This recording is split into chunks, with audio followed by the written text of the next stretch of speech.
You see, there you have it. All Chelsea needed was a shirt sponsor to return to winning ways. Chelsea go to Burnley and win 4-1. Let's get into it. And blue is the colour. Essien! Drogba! Lampard! That could be the championship!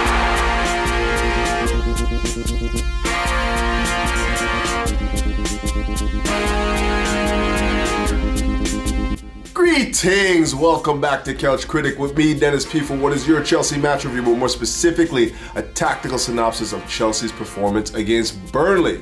But before we get any further, you need to do me that favor. Hit the like button, hit the subscribe button, hit the bell notification button to keep up with the latest and the newest. As you all know, we are trying to attach to that algorithm, and the best way I know how to do that is for you guys to do your part and hit that like button. It'll help me and it'll help my sponsors who go by the name of Major League Socks. And fellas, if you ever want to walk in the footsteps of greatness, you know what to do, just hit them up. The link will be in the description. Man. Is it ever a relief to see Chelsea finally win in emphatic fashion? Is it ever a relief to see Chelsea score more than 2 goals in the game? It's been long overdue. We're finally starting to see some sort of like synergy on the pitch and understanding of what we want to do collectively. And again, the results, of course we got a little bit of luck today and we'll speak on that. But beyond that, I thought that the overall build-up play, what we're trying to do in the build-up phase is the tempo that we set in the second half. There's still lots to learn. There's still lots to do. We're not a completely finished article yet, but we're starting to see the semblance of a foundation, what we want to do under Mauricio Pochettino, and I couldn't be happier for it. Now, diving right into it, I thought it was a tale of two halves. Obviously, Chelsea were very lethargic in their build-up phase in the first half and also in their press sequences. I thought that the first wave of the press just did not have any sharpness, any bite to it, and as a result, Burnley were very comfortable in possession. We didn't put them under enough pressure to force turnovers, to force them to go long where we were very dominant in the air. And for me, that starts with Armando Broja. I didn't think that he was very effective in the press sequences. I thought he was very much, very lethargic, wasn't really looking to put the keeper under pressure. The keeper had so much confidence that he was coming outside of his 18-yard box to play the ball just because he didn't really feel like he was under enough pressure. And as a result, Chelsea just had a toothless press. Now, the difference for me is this. When you have Armando Broja putting the goalkeeper or one of the center backs under pressure, it has a knock-on effect in our press sequences because, not only are they now rushed, but they're now having to play into the midfield where we have ball winners there. And I'm speaking specifically of Caicedo. When you have a Caicedo or even a Gallagher for that matter in that second wave, Chelsea are putting themselves in a position to win the ball high up the pitch. But it's very important for Armando Broja to either produce the turnover or force them into decisions that they don't want to make. And he just wasn't doing a very good job of that in the first half, and was rightfully subbed at 45. We just weren't getting enough pressure. There was just a noticeable difference in quality, execution, and effectiveness from the first half and the second half. Once we brought on Nico Jackson and we started to pressure their back line a little bit more, we started to see the fissures in their setup. They certainly don't have quick thinkers on the ball. They certainly don't have guys that are, when put under pressure, are accurate enough to pick those like 45-yard passes. They're turning it over consistently. Obviously, when they played it into the midfield, you have Caicedo in there who's very good at winning the ball. Gallagher is very good at winning the ball. So we produced a lot of turnovers as a result because we were putting those defenders, that center back, the goalkeepers, under an immense amount of pressure. And again, pressure is what breaks pipes. Like you give guys a chance to, be comfortable in possession and, range these passes. This is the Premier League. They're going to be able to pick those passes day in, day out. Once you start putting them under pressure, you start seeing the difference in quality. And that was the difference in the game for me. Chelsea started to put them under an immense amount of pressure, and Burnley just could not live with it. You start seeing them looking for the out balls, trying to play it further up the pitch, and again, we were just dominant there. Disasi and I thought Thiago Silva, Colwill were very good with their aerial presence, winning most of the aerial duels that they encountered throughout the match, and it just gave Burnley nowhere to go. Every time they went long, when they turned the ball over, it came right back at them. If they went short, they were under so much pressure, they were either playing it out of bounds or turning it over another way, and it was just a tale of two halves, like I said. and it all starts from the fact that Chelsea were able to initiate their press sequences in a more effective way with Nico Jackson on the pitch. And that's not to say that I'm giving up on Broja. I think that he's going to be a very, very important player for us. This wasn't his match, maybe it was too soon after the midweek game to give him another start. He's certainly not trusting his body the way he did, when he first came back to Chelsea off a loan. You'd see him just sprinting for loose balls. You would see him just playing more aggressively on the press sequences and whatnot. And I just felt like he's in a position right now where he's still trying to learn his new body, learn from the injuries, and like maybe there's a little bit of trepidation about like trying things that he would have been second nature to him, even like a year and a half ago. Now it's a little bit more calculated and calm until he gets the trust in his body again. But I just feel like we made the right decision in the game because I really feel like he wasn't giving us what we needed in that striker position. Now, I don't think it was debatable who the man of the match was. I think that was pretty much straightforward. It was Raheem Sterling, just because when Chelsea needed a spark, when Chelsea needed to have like leadership in that final third, it was Raheem Sterling that was delivering it. He clearly had the beating of Vitinho, and when it came to, when they subbed out Vitinho and brought on Roberts, it was the exact same thing. You think that Roberts with fresher legs would have been having a little bit more joy, with a more tired Raheem Sterling, but it was the exact same thing. Like, he just had at least a yard of pace on both of those defenders, and they were terrified. In particular, Vitinho, obviously, late challenge brings him down just on the cusp of the box. It's called a penalty. Cole Palmer steps up and bangs it home. Chelsea's up 2-1. Never look back after that. Once you establish the fact that you have the beating of your man and you're looking to take him on every time, it just puts them on skates, and it just puts the fear of God in them, to be honest with you. And not only did we see that with Vitinho, but again with Roberts, when he came into the game, you expected him to have a little bit more energy to cope with Raheem Sterling. And again, he was just on skates as well. Every time we played the ball, we switched the ball out to that left flank there where Raheem Sterling was usually in 1v1 situations. You saw him either look to take him on, or even if they tried to double up, he's looking to beat both men and get inside and create an opportunity to score from there. And I felt like Raheem Sterling definitely had that energy, that confidence in his game today. He was certainly looking to be attack-minded, and every time he was in a situation where he can take on his man, he was full of confidence and executed at a very, very high level. But he certainly wasn't the only one that was performing. I thought we got a great game from Axel Disasi. He was fantastic, winning a ton of aerial duels, putting in tough challenges here and there and just clearing up anything in the box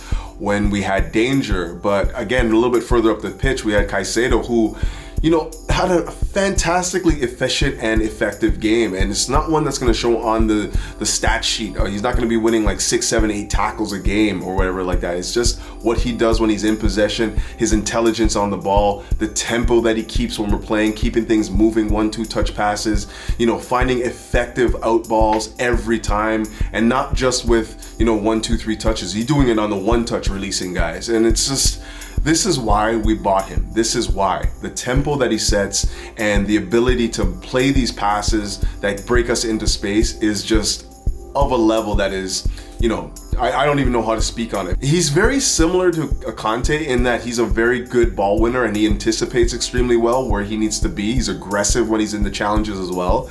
But where I think that he has a little bit more of an advantage to Conte is the fact that when he's in possession, he's already thinking 1 or 2 moves ahead, and his passing range, his ability to lay off those 1-touch passes into space and whatnot, his ability to like combine and feel comfortable in possession, the composure that he has to play it into players, 1-2 touch passes, is another level to that of N'Golo Kante, who did things that were, elite, like obviously world class. But I think that overall the package that you're getting from Caicedo, like the complete package, is probably more desirable based on how we want to play. We want to be a high energy team. We want to be a team that's very effective in possession, and when we have the opportunities, can play that killer pass to get guys into space. And I think that Caicedo is becoming that type of player for us. We're starting to see it, the tempo that he's setting, the rhythm that we have in the midfield right now between him and Enzo and Cole Palmer when he comes central, Gallagher playing well now, all originating from the confidence and composure of Caicedo, and of course his ability to make those passes. It wasn't all great, let's be honest here. The first half was just dreadful. We just could not get a foothold in the match. We gave away a terrible goal, and it was just nothing was taking over. We couldn't find any semblance of rhythm. despite having tons of possession. And it just goes back to what I was saying in like previous videos. You know, when Chelsea are looking to break down teams and we're not able to get it into our midfielders, whether it be Caicedo or Enzo, and allow them to dictate the tempo we want to set, we just look very, very labored in the build-up. And it was no different in that first 35-40 minutes of the Burnley game. Obviously, Thiago Silva and Disasi, you know, they did have the ability to like stretch the passes, you know, into the final third and whatnot. But when we're trying to build up and we're looking for, you know, some sort of a rhythm and stuff like that, it just felt like the tempo was just too slow. And it's for this reason that I think that Chelsea have to make every effort when we're building up in that second wave, the second phase of our build-up phase. We have to get these guys involved. We have to get the Caicedos involved. We have to get the Enzos involved, because when they're on the ball, the play just picks up immediately. You know, we have guys that are on the same wavelength, thinking the game at the same tempo as some of our attackers as well. You know, 1-2 touches in and around the 18. You're seeing when we're a little bit more reserved, you're seeing Cole Palmer come deeper a little bit more and combining with the likes of Caicedo and Enzo. And again, it's because they're comfortable playing at tempo. You know, their touch is good.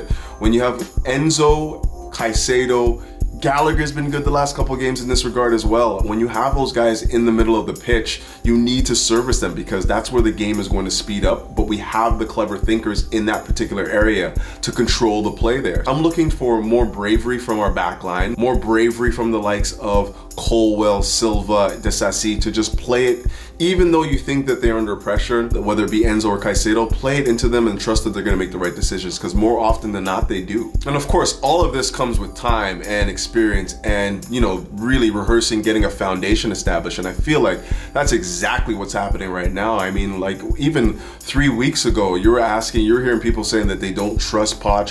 Where's our patterns of play? Where's our style? And I was just like, whoa, relax. You know, a couple preseason games and, you know, a couple regular season games isn't enough to build a philosophy and understanding on the pitch, especially with a young playing staff. It takes time. And this is not anywhere near where we're aiming to be, even like 3-4 months down the line. These are still just the infancy. And we're still just in the infancy of our football. Like, all you saw on Twitter, you know, social media, was Chelsea just don't have any patterns of play. They don't have any real philosophical understanding of what they're trying to do. They look like a bunch of just, you know, a collection of players with no understanding. And, you know, a lot of that was falling on Mauricio Pochettino. The thing I don't understand about this idea of patterns of play, you do that by analyzing their style of play and pinpointing exactly which areas you want to attack. Essentially, you're looking for patterns in play that change week after week, depending on who the opponent is. You know, when you're playing against a team that has a weak back line, that has no pace out on the flanks to deal with the likes of Raheem Sterling or even a Cole Palmer for that matter, you're looking for patterns of play that take you to those areas of the pitch where you can go at these players. But if you're playing against another opponent who, you know, are a little bit more compact and, you know, drop their line a little bit further, then you're looking for a different way to attack that situation.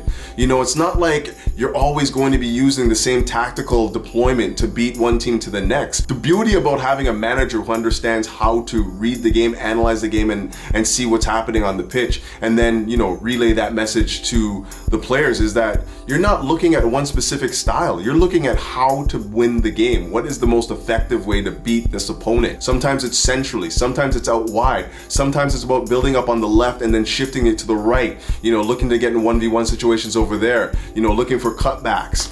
You know, there's so many different ways to win a football game, and it's not about like, okay, well, here's our rehearsed move that we've done a million times over and expecting, you know, that teams aren't going to be able to pick that up and figure out exactly what the next move is. We have to focus less on thinking what our actions are in the final third when we're on the pitch in the attacking scenarios, and just reacting better to what the defense is presenting, because there's no perfect defensive setup. You can play deep, you can play, you know, expansive, you can put a lot of pressure on you. There's always going to be one weakness, and I think Chelsea have to do a better job of analyzing where that is and attacking it, and not relying specifically on rehearsed moves or, you know, patterns of play to get them in positions where they can hurt teams. We have to use more of our intuition there. But I do think I'm going to wrap it up there. Real short, real sweet. Chelsea hand Burnley their breakfast, lunch, and dinner in that second half and walk away with a 4-1 win. You know, obviously that first goal was very, very lucky, got us into the game, and, you know, basically rescued us from there. You know, obviously the penalty to Raheem Sterling, just basically taking it to the byline. You know, Cole Palmer getting his first goal at the club. And, just a lot of positives to build on now. Like, all I want from this season, I know everyone's talking about top 4, we're talking about winning trophies and whatnot. All I want to see is this young team establish a foundation of play. Understand what it is the manager is asking of them and deliver. I want to see partnerships on the pitch. I want to see the foundations there between Caicedo and Enzo, and when Lavia comes back, Gallagher's there now. Cole Palmer. I want to see the connection, and I want to see guys on the same, wavelength. The same sort of actions are involved in all the players' minds, the same sort of adaptation to the football.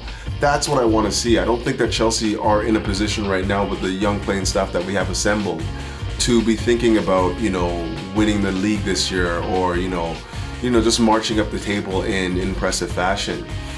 We just got to be patient with what we have and give them time to gel, coalesce, build together. And that only happens with confidence, and that only happens with support. So I'm hoping that this is the launch pad for this particular ideology, this particular way of thinking amongst not only the playing staff, but as well as with the supporters. You think about it right now, Chelsea are playing some really good football. They still don't have their captain. They still don't have Nkunku. They paid 60 million or somewhere in and around there for Lavia. He hasn't even kicked ball for us once. So there's a lot of things that we're seeing right now that are happening on the training pitch with Mauricio Pochettino using his squad to the best of the ability, and we're seeing a lot of improvements as well. So we're not the finished article. Give it time. Only with time can we see the true fruits of the labor that Mauricio Pochettino is putting in on this pitch. But until then, keep the blue flag flying high, and up to Chelsea. Peace.